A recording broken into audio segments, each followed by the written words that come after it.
All right, so this is a quick companion video to my blog post. So as I said, the first thing you would have to do is you'd have to go to extensions and install Cline. This is the one with 1.8 million downloads. Once you install Cline, you'll have to do two things. The first thing is to set up the LLM. So you go into this gear icon and you choose an API provider. They've listed quite a lot of API providers here. So the thing is, Cline really works well with Claude. So make sure you either use Claude through Anthropic or through Amazon Bedrock, and you'd have to set up the credentials accordingly. Once that is done, you will go to this icon here, which is called MCP Servers.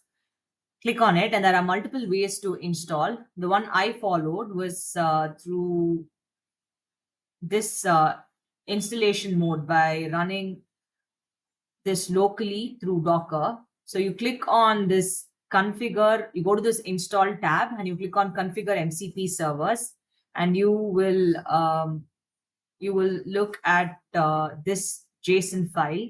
So here I have added two MCP servers. So one is the AWS diagram MCP server and another is the documentation MCP server. So if I said, like, the first prerequisite here is to make sure that your Docker containers are running. So this is in a running state. So let's see why it isn't showing as running.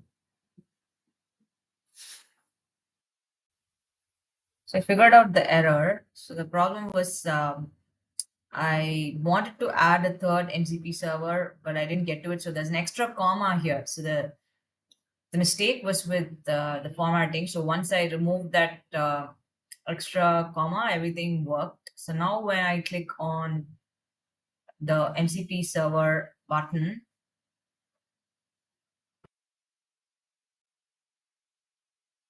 so now when I click on the MCP server button and when I click on install tab, I can see both of these running. So just be very careful about the formatting here.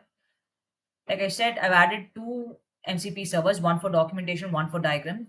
In case you want a third one to be added, you would ideally add a comma here and add another block for any number of servers that you want. And as you keep adding them, they'll appear here. So that was how I added the MCP servers. And another way is one other thing that I wanted to highlight is if you want to run diagrams, right?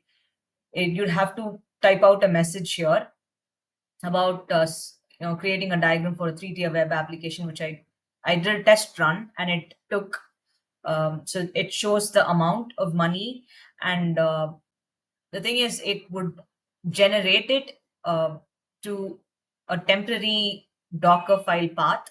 So what we'd have to do is to make sure that in the terminal, you'll have to give the command to copy it over to your local desktop from your Docker file path, which I've also included as part of the blog. So yeah, this was just a quick rundown, and I just wanted it to be a live companion video to the steps that I've outlined in the blog. Thank you.